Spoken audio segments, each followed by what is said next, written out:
High everyone, welcome back to our new blog. তো আজকের ভিডিওটা আশা করছি তোমাদের খুব ভালো লাগবে। দিনটা ছিল 17ই আগস্ট, মনসা পুজো। আর আমাদের বাড়িতে মনসা পুজো একসাথেই হয়, তো আমার বড় মার ঘরেই হয়। তাই সকাল সকাল স্নান টান করে চলে গেছিলাম বৌদি আর বড় মার হাতে হাতে পুজোর কিছু কাজ করে দেওয়ার জন্য। তো প্রত্যেকবারের মতনই আমার কাছ থেকে ফলটা আমানই করা, তো সেটাই করছিলাম। তো ভালো লাগে পুজোর কাজ করতে, তাই টুকটাক করেও দিই। তো আমাদের বাড়িতে পুজো একটু বড় করে হতো, আর তখন আমাদের কাঠামোর ঠাকুর আনা হতো। আর এখন বয়সের সাথে সাথে মা আর বড়মা কেউই পারে না সেভাবে করে উঠতে, তাই জন্য এখন পুজোটাও একটু ছোট হয়ে গেছে। আর এদিকে আমার ফলগুলো আমানি করা হয়ে গেছিলো, তো লাস্টে কিছু বাকি ছিল, তো নৈবেদ্য সাজানোগুলো, তো সেগুলো বম্মা করে নিচ্ছিল। এদিকে তো ঠাকুর মশাইরও আসার টাইম হয়ে গেছিলো, আরও কিছু কাজ বাকি ছিল, তাই জন্য ঝটপট করে নিচ্ছিলাম।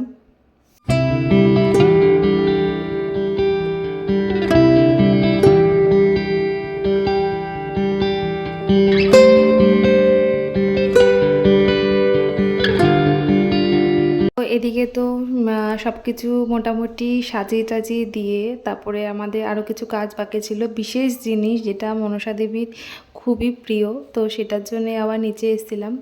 তো বড় মার দিকে অলরেডি শুরু করে দিয়েছিল। তো সেটা হচ্ছে চাল ভাজা আর হচ্ছে কাঁঠাল দানা ভাজা। তো শুনেছি নাকি মনসা দেবীর এটা খুবই ভীষণ প্রিয় একটা খাবার, তো সেটা আমাদের প্রত্যেকবারই দেওয়া হয়। তো সেটাই আমি একটুখানি বম্মাকে একটুখানি হেল্প করে দিচ্ছিলাম, মানে কাঁঠালের দানার যে ভাজাটা, তো সেটাকেই চোকলাটা ছাড়াতে হতো, তো সেটাই আমি করে দিচ্ছিলাম। জানো তো ছোটোবেলায় মা ওরা বলতো যে যখনই নাকি এগুলো নাকি ভাজার হতো আর সেই সব গন্ধে নাকি মানে লতা দেখা দিত।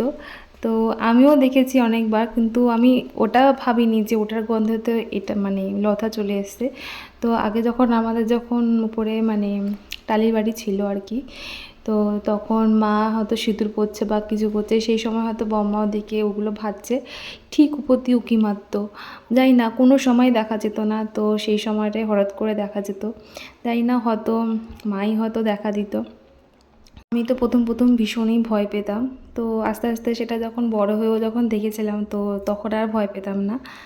আর এদিকে তো কুহু, ও পুজো দেখতে এসে ও বসে বসে এই কাণ্ড করছে আমার সাথে, তো আমার খুব আদরেরও।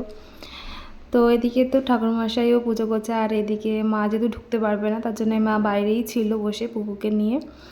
তো এদিকে তো পুজোটাও খুব সুন্দরভাবে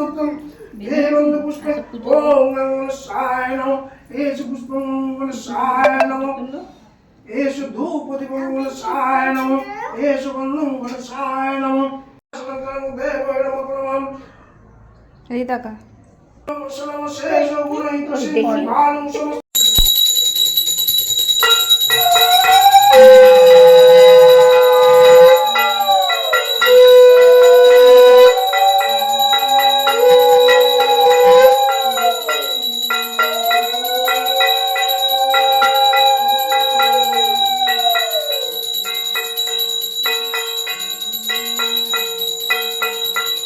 নম অজনি সম্ভবে মাতর মহেশ্বর সুতে শুভে পদ্মালয়ে নমস্তুভ্যং রক্ষমাং বৃজিনার্ণব এষ সচন্দন পুষ্প বিল্লপত্রাঞ্জলি নম হ্রিং শ্রীং মনসাদেব্যై নমঃ।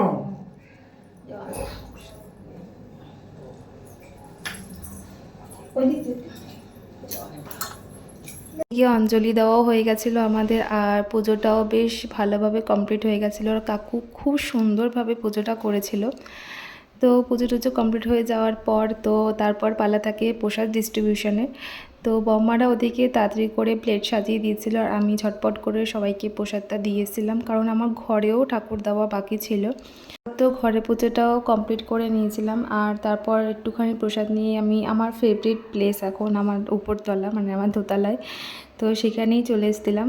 আর এদিকে প্রসাদেতে বেশ অনেকটাই ফল নিয়েছিলাম, কিন্তু কারণ আমার ফল খেতে ভীষণই ভালো লাগে। তো এদিকেও একটুখানি আমার কিছু কাজ বাকি ছিল, তো এডিটিংয়েরই, তো সেগুলো একটুখানি কমপ্লিট করে নিচ্ছিলাম। আজকের ভিডিওটা এই অবধি, তো তোমাদের কেমন লাগলো সেটা প্লিজ কমেন্টে জানিয়ে। তো দেখা হবে নেক্সট ভিডিওতে, বাই।